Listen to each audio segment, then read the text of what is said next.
Apocalipse, capítulo 3, versículo 14. E ao anjo da igreja que está em Laodiceia, escreve: Isto diz o Amém, a testemunha fiel e verdadeira, o princípio da criação de Deus. Eu sei as tuas obras, que nem és frio nem quente. Tomara que foras frio ou quente. Assim, porque és morno e não és frio nem quente, vomitar-te-ei da minha boca. Como dizes, rico sou, e estou enriquecido, e de nada tenho falta. E não sabes que és um desgraçado, e miserável, e pobre, e cego, e nu. E aconselho-te que de mim compres ouro provado no fogo, para que te enriqueças, e vestes brancas para que te vistas. E não apareça a vergonha da tua nudez. Que te unjas os olhos com colírio, para que vejas. Eu repreendo e castigo a todos quanto amo. Se pois zeloso, e arrepende-te. Eis que estou à porta e bato. Se alguém ouvir a minha voz e abrir a porta, entrarei em sua casa e com ele cearei, e ele comigo. Ao que vencer, lhe concederei que se assente comigo no meu trono, assim como eu venci, e me assentei como meu Pai no seu trono. Quem tem ouvidos, ouça o que o Espírito diz às igrejas.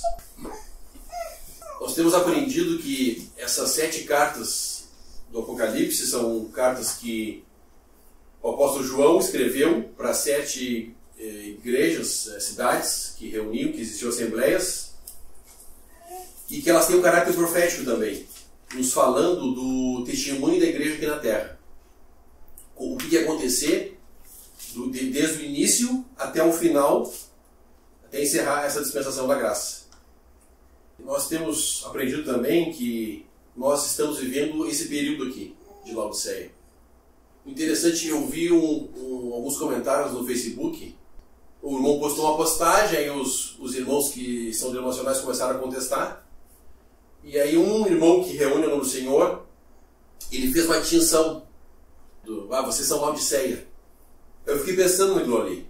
Porque, na verdade, Laodiceia, todos nós somos Laodiceia. Nós estamos vivendo esse período de Laodiceia.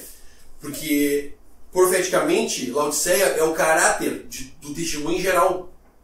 Mesmo os irmãos que reúnem o nome do Senhor, que o Senhor tem mantido esses irmãos na verdade, que o Senhor ia edificar a sua igreja e ele vai manter um testemunho remanescente até o final, nós sabemos disso, mas mesmo assim, nós fazemos parte desse testemunho aqui, Laodiceia. Nós somos influenciados pelas coisas que o Senhor está dizendo aqui.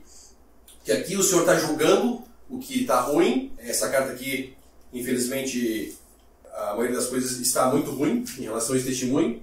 Mas nas outras cartas a gente pode ver que o Senhor elogia algumas coisas e condena outras.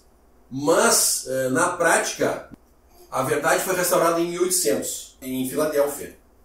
E de Filadélfia nós entramos aqui em Laodiceia.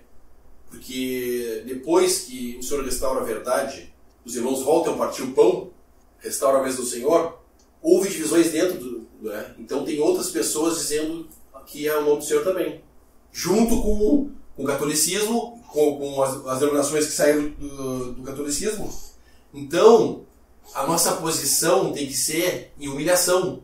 Não, nós não somos Laodiceia, ou vocês são Laodiceia, e nós não. Falando dos irmãos que são denominacionais. Por quê?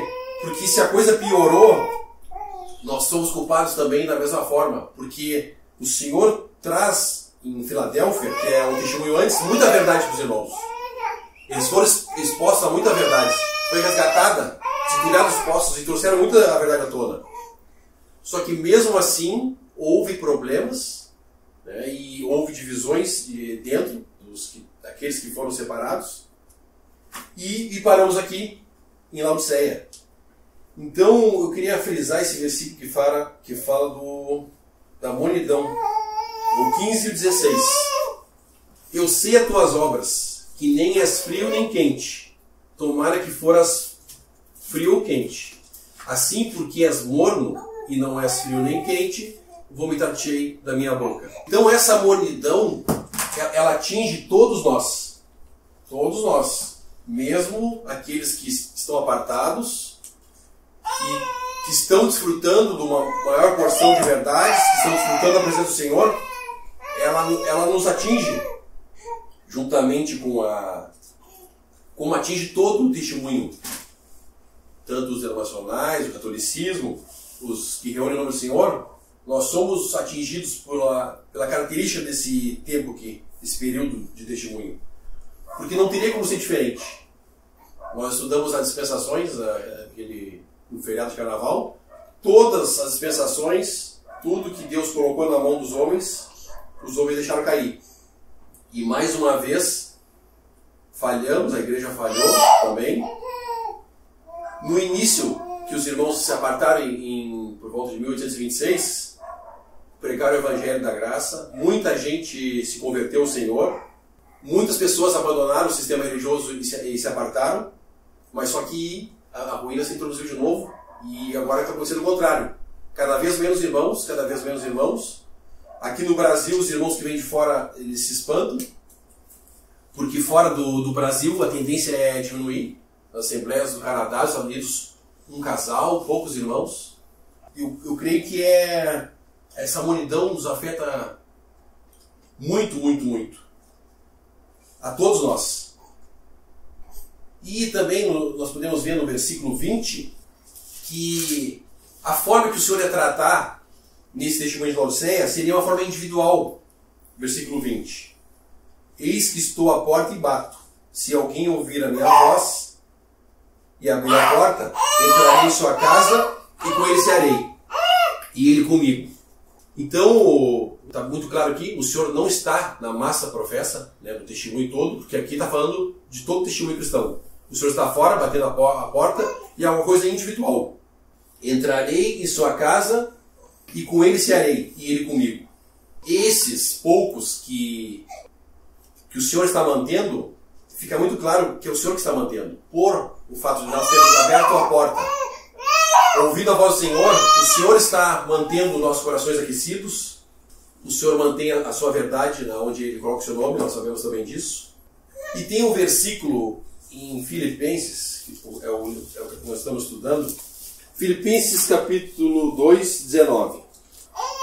Espero no Senhor Jesus que em breve vos mandarei Timóteo, para que também eu esteja de bom ânimo, sabendo dos vossos negócios. Porque ninguém tenho de igual sentimento que sinceramente cuide de vosso estado. Porque todos buscam o que é seu, e não somente o que é de Cristo. Mas bem sabeis qual a sua experiência e que serviu comigo no Evangelho como filho ao Pai. Ele está falando de Timóteo aqui, e dando esse versículo 21, ele está falando de cada um de nós. Porque todos buscam o que é seu e não o que é de Cristo. O nosso homem natural, ele tem essa tendência. A carne, ela vai buscar satisfazer a carne. Não poderia ser diferente. E os interesses da carne, mesmo que não seja pecado, a nossa própria vontade, satisfazer esses desejos, não vai trazer uma vida cristã saudável. Quando nós tiramos os olhos do Senhor, para onde é que nós vamos botar os nossos olhos? Para os nossos próprios interesses. E isso nos leva à mornidão. Um dos pontos que nos leva à mornidão, né, é quando nós tiramos os olhos de Cristo. Vamos botar os olhos aonde? Nós vamos botar, né, os olhos, né, ao nível da terra, ao nível desse mundo. Lógico, nós temos sido lavados pela palavra, nós sabemos o que é pecado, o que não é. Nós não vamos buscar coisas más, mas buscar os nossos próprios interesses, né? Então, nós sabemos que nós somos peregrinos aqui. Esdras ou Neemias, eles foram tirados do cativeiro babilônico. Eu não sei qual dos dois livros mas é um dos dois. E tiveram todo o suporte para voltarem para a reconstrução do templo e dos muros. O servo de Deus pediu lá para o rei disse que ele podia pegar madeira, deu a carta para ele e fez toda a provisão para eles voltarem para a reconstrução. Só que era muito trabalho. E cada família começou a construir um pedaço do muro. Era muito trabalho. E depois de um certo tempo, eles foram esfriando. Eles foram esfriando e começaram a construir as suas próprias casas.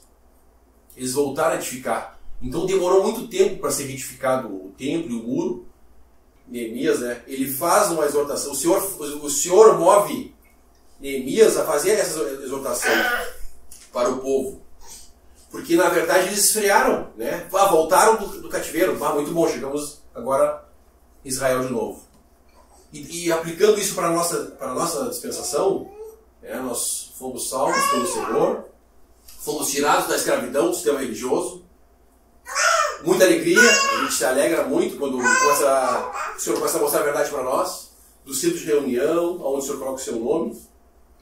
Mas com o tempo vai passando e a tendência é a mornidão, porque é a característica desse tempo que nós estamos vivendo. Efésios, eles deixaram o primeiro amor. Então cada uma foi perdendo alguma coisa. E nós vivemos esse tempo que já foi perdido tanta coisa no passado, e o Senhor restaurou os irmãos que resgataram a verdade, desentulharam os poços, e nós estamos perdendo de novo, em certo sentido, estamos esfriando,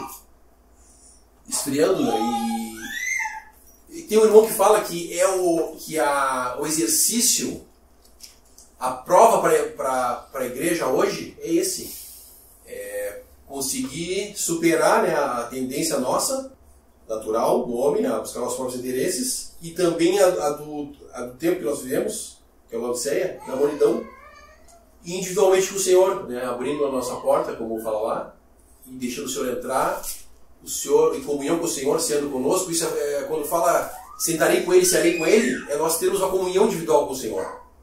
Buscarmos essa comunhão individual.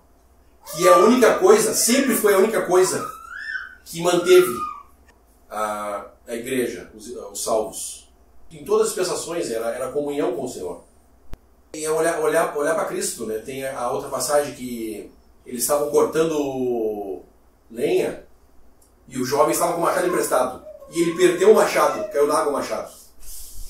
Aí eles chamam o profeta, chamam Eliseu e... perdemos o machado. O que fazer? Aí ele pegou uma madeira e atirou na água e o machado flutuou. Então isso é figura para nós, é o Senhor, né? E nós temos a tendência, o cristão tem a tendência natural de achar que a experiência nos melhora ou nos deixa mais fortes. Mas é um engano, isso eu demorei para entender. Mas como pode, né? Um irmão 30 anos andando com o Senhor, a experiência dele vale muito, desde que ele esteja olhando para o Senhor.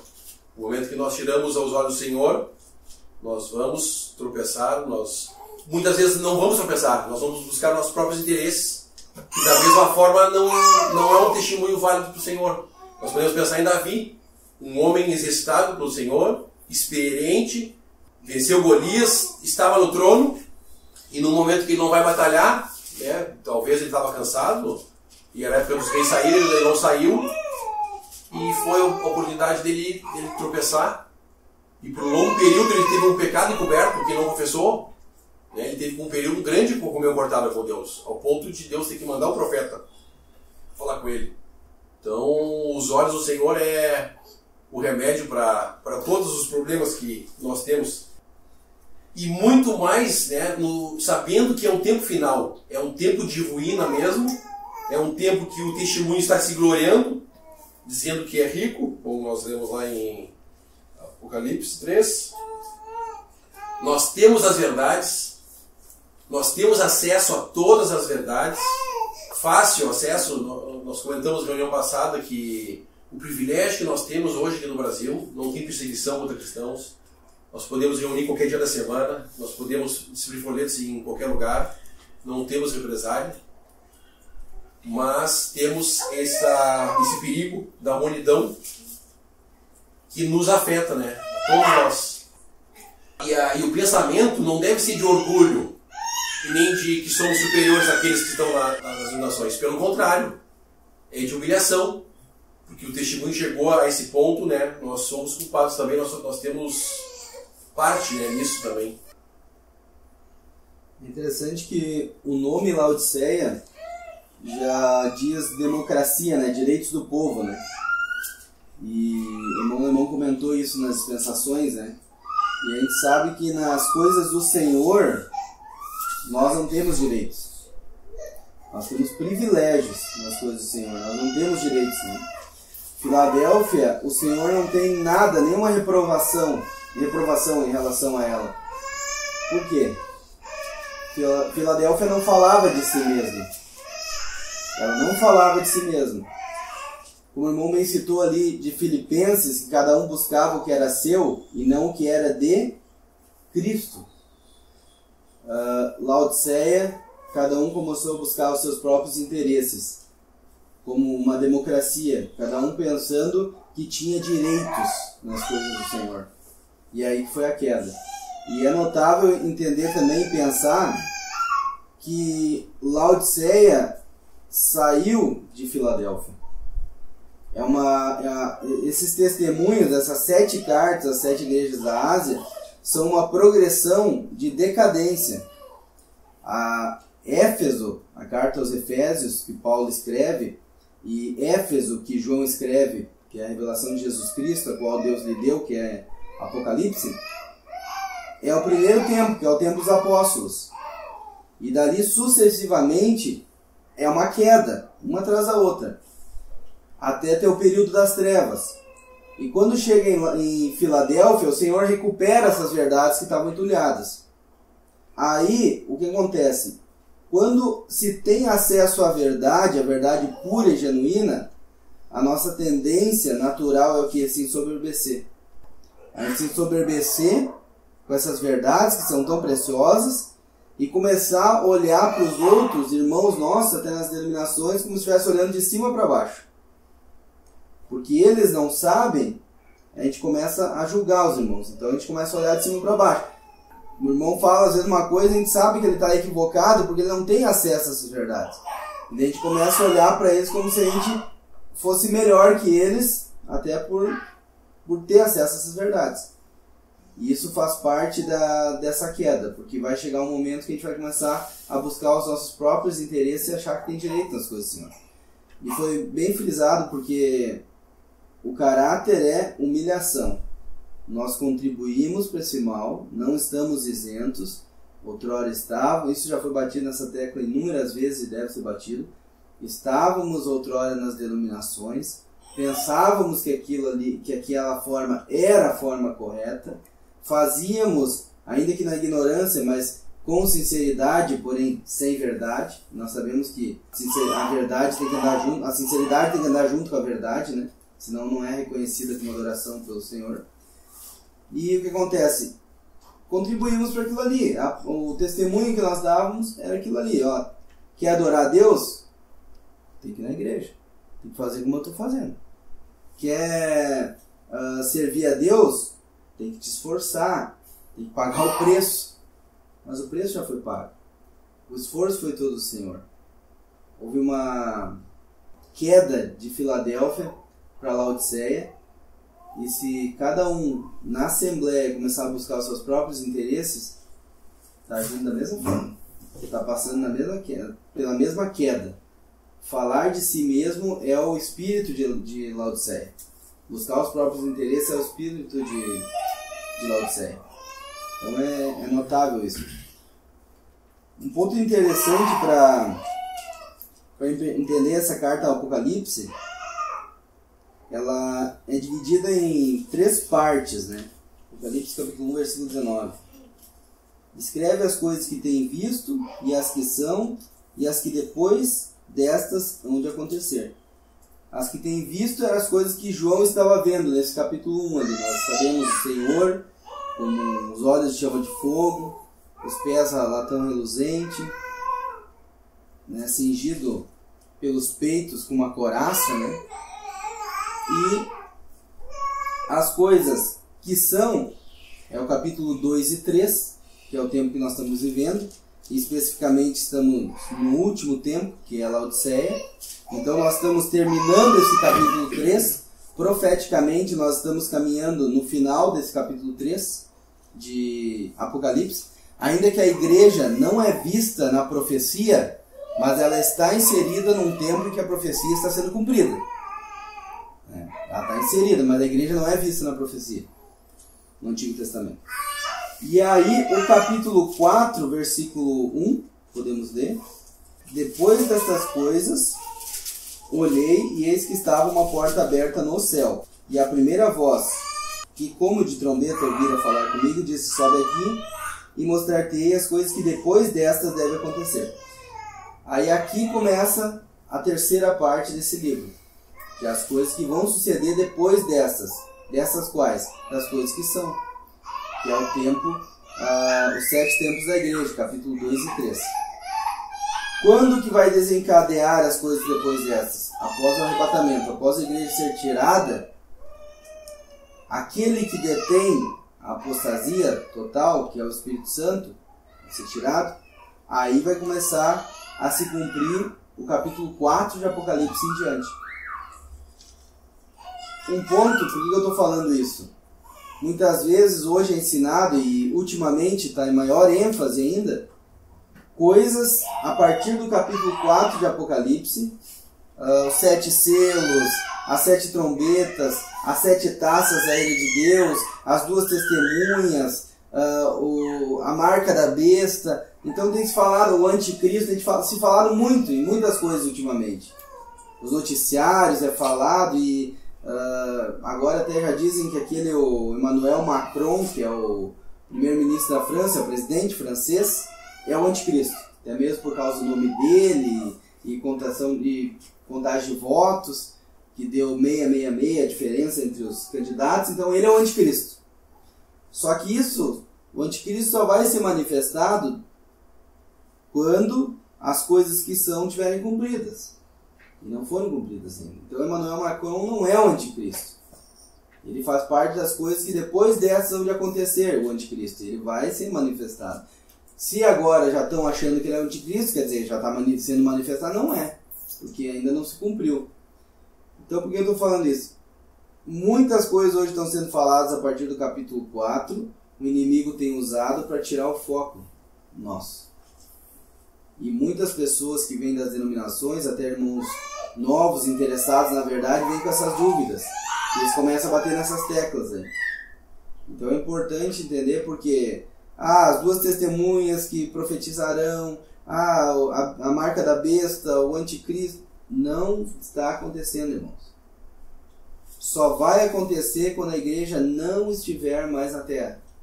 A partir desse capítulo 4 aqui, a igreja não é vista mais na terra, mas no céu. Final do livro de Apocalipse é o retorno e ela volta. Tem o milênio, tem a tribulação depois do milênio. Então é importante entender esse ponto também.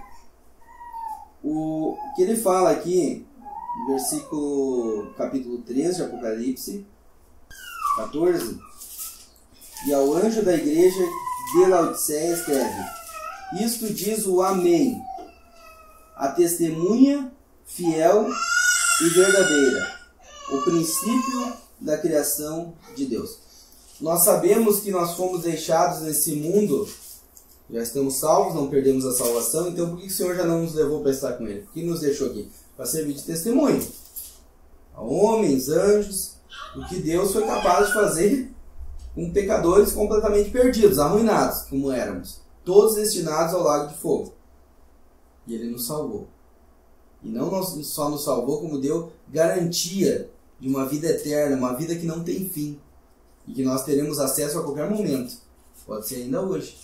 Por a gente saber, entender que fomos deixados aqui para servir de testemunho, muitas vezes a gente pensa que esse servir de testemunho depende única e exclusivamente de nós. Apesar da nossa condição, do nosso andar diário, o servir de testemunho depende do Senhor. Assim como a nossa salvação dependeu dele. Por isso que ele é visto aqui como a testemunha fiel e verdadeira. Só o Senhor pode ser a testemunha fiel e verdadeira. Se nós quisermos servir de testemunho ao Senhor, nós não devemos buscar em nós em esforço próprio para servir de testemunho. Nós estaremos agindo errado. Isso é um grande laço que o inimigo tem colocado. Nós podemos abrir em Romanos capítulo 12 para ver um detalhe interessante a respeito disso. Versículos 1 e 2. Rogo-vos, pois, irmãos, pela compaixão de Deus, que apresenteis os vossos corpos em sacrifício vivo, santo e agradável a Deus, que é o vosso culto racional. E não sedes conformados com este mundo, mas sedes transformados pela renovação do vosso entendimento, para que experimenteis qual seja a boa, agradável e perfeita vontade de Deus. Podemos ler o 3 também. Porque pela graça que me é dada, digo a cada um dentre vós que não pense de si mesmo além do que convém. Antes pense com moderação, conforme a medida da fé que Deus repartiu a cada um. No primeiro momento a gente pode pensar assim, o apóstolo Paulo, ele está rogando aqui, ele está fazendo uma oração, tá, ao Senhor, está rogando, são 2 orações, teve outra que ele fez um pouco antes, mas não é esse detalhe que vai entrar agora, e ele está rogando, né, que foi no capítulo 11, ele está rogando aqui, ele está dizendo, rogo-vos, pois irmãos, pela compaixão de Deus, que apresenteis os vossos corpos sacrifício vivo, santo e agradável a Deus, que é o vosso culto racional, não sedes conformados com este mundo, mas sedes transformados pela renovação do vosso entendimento, para que experimenteis qual seja a boa, perfeita, agradável e perfeita vontade de Deus. Então, o apóstolo Paulo está rogando essas coisas, então nós vamos se esforçar e vamos fazer. Não sede conformados com este mundo. Versículo 2. Mas sede transformados. No original em inglês é let, se não me falha a memória. É deixe ser. Deixe-se ser. Não é faça. Não é faz, vai e faz, te esforça, faça. Não. É deixe ser. Não se deixe ser conformado com esse mundo.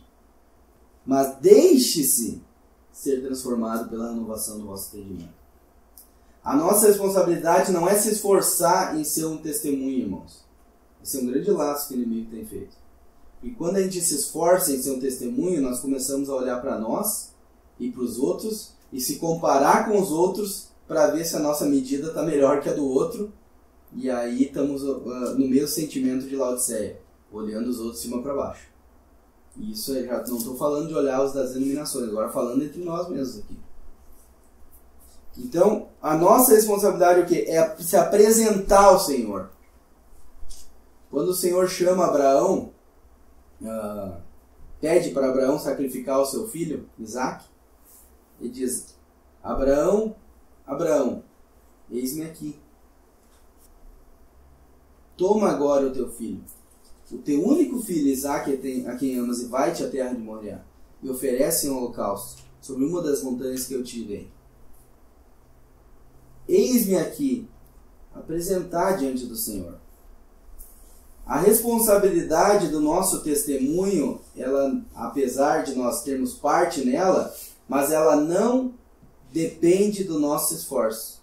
Ela depende de nós se colocar diante do Senhor, se apresentar diante do Senhor e deixar ser por Ele transformado pela renovação do nosso entendimento.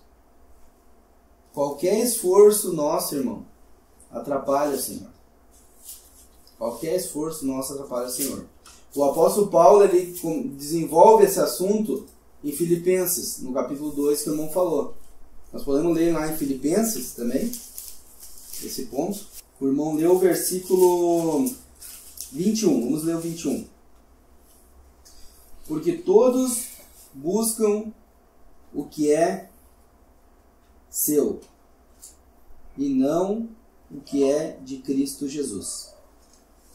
Ele não fala de Jesus Cristo. Ele fala de Cristo Jesus. Por quê? Porque cada um está buscando o que é seu no sentido da sua posição, do seu andar diário aqui. Mas não está buscando o que é de Cristo Jesus e o que tem em Cristo Jesus segundo a sua posição. Está buscando segundo a sua condição aqui. Quando o apóstolo Paulo inverte de Jesus Cristo para Cristo Jesus, está falando da divindade do Senhor, da nossa posição com Ele. O que nós devemos buscar é entender o que nós já temos nele. Esse é o ponto. E ele vai desenvolver o assunto quando ele chega no capítulo 13, ele começa o versículo 1. Finalmente, irmãos meus, regozijai-vos no Senhor. não me aborreço de escrever-vos as mesmas coisas, e é segurança para vós. E aí, olha só, quando ele chega no versículo, ele vai falar um pouco de si mesmo, tá? Não confiar na carne. Aí quando chega no versículo 7, ele fala: mas o que para mim era ganho, reputei-o perda por Cristo. Qualquer coisa, irmãos, qualquer coisa, isso aí um irmão falou uma vez, e outro irmão já pregou sobre isso e comentou: qualquer coisa que me faça melhor que o meu irmão é pecado. Qualquer coisa que eu olhar para mim e eu achar eu sou melhor que ele, nessa coisa que eu estou me olhando aqui, ó, eu sou melhor que ele, é pecado. Eu estou pecando, eu estou me fazendo melhor que meu irmão. Versículo 8. E na verdade tenho também por perda todas essas coisas, pela excelência do conhecimento de Cristo Jesus, meu Senhor. Ele está desenvolvendo o assunto, está falando da nossa posição em Cristo, e ele fala de novo Cristo Jesus, é a posição que ele está tratando, tá? E ele reputa por perda. Por perda o quê? Tudo que ele falou antes lá, ó. Versículo 4 e 5. Ainda que também podia confiar na carne, se algum outro ainda cuida que pode confiar na carne, ainda mais eu, circuncidado ao 8º dia, da linhagem de Israel, da tribo de Benjamim, hebreus de hebreus, segundo a lei, fui fariseu, segundo o zelo, perseguidor da igreja, segundo a justiça que há na lei, irrepreensível. Todas essas coisas por perda. Para quê? Pela excelência do conhecimento de Cristo Jesus, meu Senhor, pelo qual sofri a perda de todas essas coisas e as considero como escória, para que possa ganhar a Cristo. Irmãos, nossa apresentação diante do Senhor, rogo-vos, pois, irmãos, pela compaixão de Deus, que apresenteis os vossos corpos. Nossa apresentar diante do Senhor não é para ganhar do irmão, mas é para ganhar Cristo. Não é para ver quem é melhor, quem o irmão sabe mais um ponto. Não, é para ganhar Cristo. O apóstolo Paulo, segundo a lei, fariseu de fariseu, irrepreensível. E segundo esse zelo que ele tinha da lei, o que ele fez? Perseguidor da igreja. Às vezes, a gente pode pensar, a gente deve ter zelo sim das coisas do Senhor. Longe de mim querer passar uma ideia errada, que eu vou falar agora. Mas às vezes a gente pode pensar que aquele zelo das coisas do Senhor, como o apóstolo Paulo tinha, é porque a gente está fazendo as coisas certas. Porque eu estou sendo zeloso, então está certo. O apóstolo Paulo era zeloso, mas ele estava errado. Ele era zeloso, segundo a lei, mas estava errado. Estava perseguindo a igreja de Deus. E agora o apóstolo Paulo completa. 3, versículo 8, perdão, irmão. E as considero como escória para que possa ganhar a Cristo. Muitas coisas nesse mundo nos roubam a Cristo. Muitas coisas. Coisas que em si mesmo não são pecado. Tem muitas coisas que em si mesmo não são pecado. São coisas lícitas, não são pecado. Mas nos rouba a Cristo. Na carta a Timóteo e outras cartas finais que o apóstolo Paulo escreveu ali, 1º e 2º Timóteo, ele fala do que ali? De remir o tempo. Ele fala no final do versículo 9, no versículo 9 agora, e seja achado nele, ele está acrescentando, e seja. Ele está fazendo a ligação dos dois versículos. Para que possa ganhar a Cristo, final do versículo 8, e agora o versículo 9, e seja achado nele. Ganhando a Cristo, não deixando que as coisas deste mundo nos roubem a Cristo, seremos achados nele, não tendo a minha justiça que vem da lei, mas a que vem pela fé em Cristo, a saber, a justiça que vem de Deus pela fé. Seja achado nele. Irmãos, não tendo a minha justiça que vem de lei. Que lei? Aqui está falando da lei mosaica, não qualquer lei. qualquer regra que eu coloque, isso aqui eu cumpro. Então eu estabeleço essa regra, eu coloco na Assembleia como uma medida. E eu estou usando essa regra como medida. Eu não estou sendo achado nele. Eu só sou achado nele não tendo a minha justiça, que vem de lei, de qualquer lei. Qualquer regra que possa me fazer melhor que o meu irmão, que eu possa criar na minha mente, eu só vou ser achado nele não tendo a minha justiça. Mas a que vem pela fé em Cristo, a justiça que vem de Deus pela fé. Em Cristo Jesus, fomos feitos justiça de Deus. Não é justiça nossa, é justiça de Deus. E é justiça de Deus porque nós fizemos algo que merecesse isso? Não.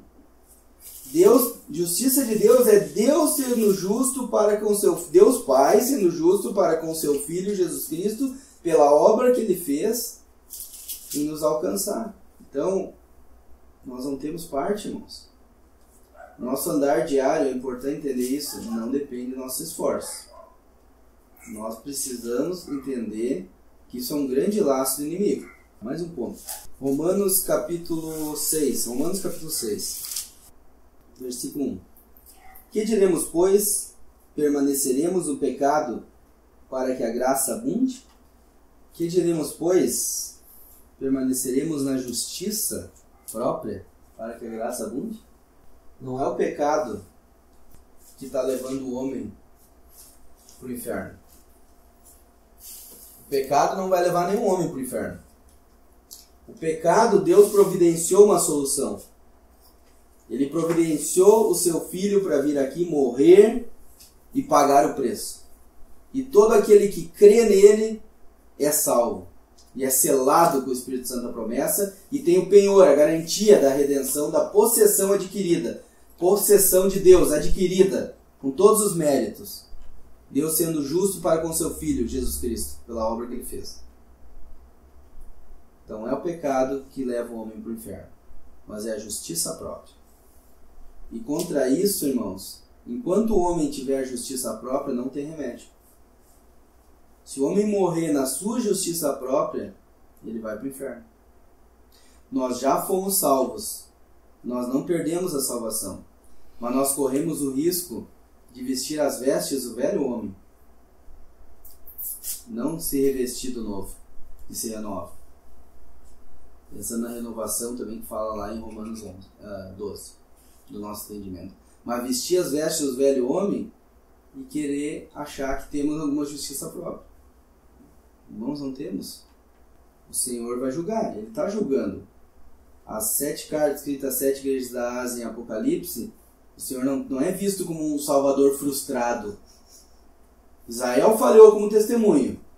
A igreja foi bem? Não, falhou miseravelmente.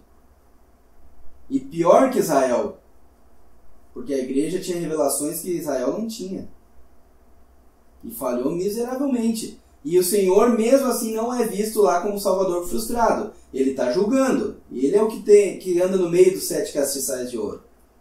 E ele está dizendo, faz isso, senão fazer aquilo. Faz isso, senão quando muito virei sobre ti. E ele está julgando. Ele continua trabalhando. E em João nós vemos ele intercedendo, como um intercessor. Ele diz que não nos deixaria órfãos, mas que enviaria outro Consolador. Não só nos intercedendo, como também consolando-nos em meio a esse mundo. E aqui em Romanos 6, versículo 6, sabendo isto, que o nosso homem velho foi com ele crucificado, para que o corpo do pecado seja desfeito, para que não sirvamos mais ao pecado. Porque aquele que está morto, 7, está justificado do pecado. Ora, se já morremos com Cristo, cremos que também com Ele viveremos. Sabendo que, tendo sido Cristo ressuscitado dentre os mortos, já não morre. A morte não mais tem domínio sobre ele. Pois quanto a ter morrido, de uma vez morreu para o pecado. Mas quanto a viver, vive para Deus. O que morreu em nós? Versículo 6. Sabendo isto, que o nosso homem velho foi com ele crucificado para que o corpo do pecado seja desfeito. O que morreu em nós não foi a velha natureza. Muitas vezes esse homem velho ou velho homem é interpretado como velha natureza. Não é. Tem até um livro do irmão que ele escreve as duas naturezas no crente ali. Ele trata o homem velho como sendo a velha natureza, mas é um equívoco, não é. A velha natureza, ela está viva dentro de nós. O cristão permanece com a velha natureza. Ele ganhou uma nova natureza que não pode ser melhorada porque é perfeita. Ela é criada em Cristo Jesus. E ele tem a velha natureza, que é imperfeita e só sabe pecar. O velho homem não é a velha natureza. O velho homem é o canal de expressão da velha natureza. Esse canal de expressão da velha natureza é o que Deus quitou. Deus colocou como um carro. O motor é a velha natureza, ele continua funcionando. O câmbio de marcha é o velho homem. Deus colocou esse velho homem, o câmbio de marcha, em ponto morto. Mas o motor continua funcionando, a todo vapor. Se engatar a marcha, ele movimenta o carro. Se não engatar a marcha, o carro fica parado. O canal de expressão da força do motor é o câmbio de marcha. Se tu não engatar a marcha, ele não vai expressar a sua força. Ele não vai movimentar o carro. Pode acelerar o que for. Há uma diferença entre a velha natureza e o velho homem. E ele diz aqui, para que o corpo do pecado seja desfeito. O corpo do pecado não é esse corpo físico que nós temos, mas é um outro corpo dentro deste corpo. É um sistema de pecado. É como se fosse todo o conjunto de peças ligadas ao motor do carro. Que estão todos funcionando em conjunto, vão produzir o quê? Pecado. Nada mais que pecado. E nada menos que pecado. Só pecado. E a liberdade, a chave para essa liberdade é qual? Deus nos deu uma nova natureza. Estamos ainda nessa, vamos dizer, lataria velha, que é esse corpo velho. Ainda estamos, vamos ter ainda um novo corpo, mas estamos nesse corpo velho, essa lataria desse carro velho. Só que temos uma nova natureza, temos um novo motor agora. Não precisamos mais usar o velho motor. Deixa em ponto morto. E temos uma nova palanca de marcha, que é um novo canal de expressão, que esse é o novo homem. Porque o novo homem não é a nova natureza também. Assim como o velho homem não é a velha natureza, mas o velho homem é o canal de expressão da velha natureza, o novo homem também não é a nova natureza, mas é o canal de expressão da nova natureza, é o câmbio de marcha do novo motor. E aí, o que Deus fez? Ele colocou à nossa disposição esses dois câmbios, dois motores. E colocou um chofer muito poderoso dentro desse carro. Dentro dessa nossa carcaça, que é o Espírito Santo. E o Espírito Santo não é a nova natureza e nem a velha natureza.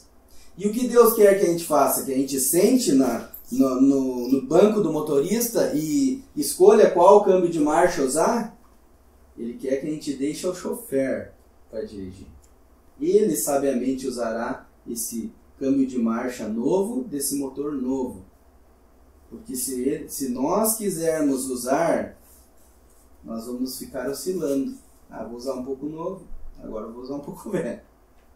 E podem ter certeza, irmãos, nós vamos usar muito mais vezes o velho do que o novo.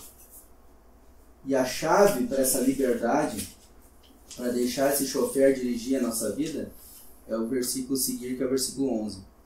Assim também vós, considerai-vos certamente mortos para o pecado, mas vivos para Deus em Cristo Jesus. A chave é considerai-vos.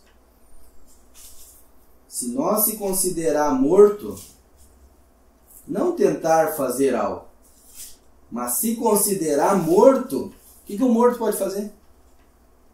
O morto tem poder de cambiar a marcha, de dirigir o carro? Não tem. Se nós se considerar morto, esse chofer poderoso que habita em nós, que quer dirigir a nossa vida, que é o Espírito Santo, ele tomará as rédeas, ele tomará o volante desse carro. E ele vai dirigir. E dirigir rumo, nós sabemos para onde, é o céu. Onde nós receberemos esse mesmo corpo, só que transformados. Uma lataria nova. e que jamais poderá se corromper como essa. Essa está toda enferrujada já, batida, arranhada, esfolada, toda danificada, né? E aí ele fala assim, ó, versículo 12: não reine, portanto, o pecado em vosso corpo mortal, para lhe obedecerdes em suas concupiscências. Nem tampouco apresentei os vossos membros ao pecado por instrumentos de iniquidade, mas apresentai-vos a Deus como vivos dentre mortos, e os vossos membros a Deus como instrumentos de justiça. Porque o pecado não terá domínio sobre vós, pois não estáis debaixo da lei, mas debaixo da graça. Aqui o pecado é personificado. Aqui o pecado é visto como uma pessoa atuante dentro de nós que fala conosco. E que ele em todo momento diz assim, ó, tu sabe que aquilo é bom. Tu sabe que aquilo dá prazer. Tu sabe que a tua carne, velha natureza, quer isso. O pecado é personificado como que uma pessoa aqui. E como que uma pessoa que pode nos dominar e pode reinar, mesmo na vida de um cristão salvo. E qual é a nossa responsabilidade? Lutar com ele? Não. Nossa luta não é contra a carne e o sangue, mas sim contra os principados e potestades, nas hostes espirituais da maldade nos lugares celestiais. A carne cobiça contra o espírito contra a carne. Estes opõem-se um ao outro para que não façais o que quereis. Sempre que o homem fizer o que ele quer, a carne está militando contra o espírito. O espírito está militando contra a carne. Ambos estão num conflito para que tu não faça o que tu quer. A carne não quer que tu faça o teu querer. Ela quer te dominar através do pecado que é personificado. Como uma pessoa, agora em nós, querendo tomar o lugar desse velho homem que está morto. O espírito, ele também não quer que tu faça o que tu quer, o que nós queremos. Ele quer que nós deixemos ele nos dominar. E a luta é entre eles.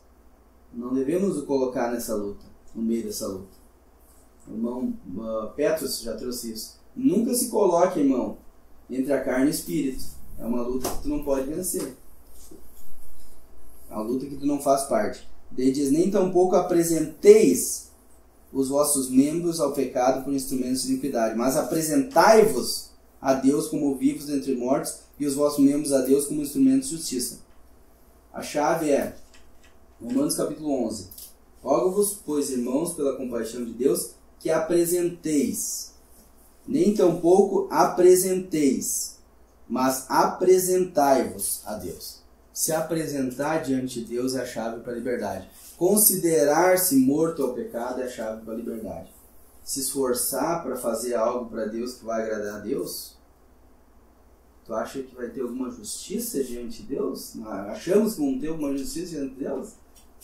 Se houvesse essa possibilidade, essa justiça que supostamente poderíamos ter diante de Deus e que não jamais a teremos, seria algo que estava faltando na eternidade passada. Isso denotaria que Deus precisou nos criar para que nós pudéssemos expressar essa justiça que supostamente faltava, para que Ele pudesse ter, para que Ele pudesse ser completo. Mas Ele já era completo, Ele não precisava de nós. Não faltava nada nele. Então nada, irmãos, em nós vai nos garantir justiça própria diante de Deus. Para encerrar, só aproveitar o pensamento que ele montar, deixe renovar, deixe o Espírito Santo fazer o trabalho dele. Eu queria deixar 4 versículos em Filipenses para os irmãos meditar, pensando nisso. Deixe fazer. Filipenses capítulo 1, versículo 6. Tendo por certo isso mesmo, que aquele que em vós começou a boa obra, a aperfeiçoará até o dia de Cristo, de Jesus Cristo. Deixe aperfeiçoar. Pensando como o Ever estava pensando, deixe Deus aperfeiçoar essa obra. Ele já começou, deixe ele aperfeiçoar. Capítulo 2, versículo 13. Porque Deus é o que opera em vós, tanto querer como efetuar, segundo a sua boa vontade. Deixe Deus operar. Porque quem atrapalha somos nós mesmos, é a carne. Deixe Deus operar. Capítulo 3, versículo 15. Porque todos quantos já somos perfeitos, sintamos isso mesmo. E se sentis alguma coisa de outra maneira, também Deus vos revelará. Deixa Deus nos revelar o que nós não estamos de acordo ainda. E o 4, versículo 19. O meu Deus, segundo as suas riquezas, suprirá todas as vossas necessidades em glória por Cristo Jesus. Deixe Ele suprir. Porque nós vamos buscar primeiro o nosso recurso, né? Mas Deus já tem os recursos para nós. Então, pensando como o irmão estava pensando ali do renovar nosso entendimento, né? Deixe Deus suprir.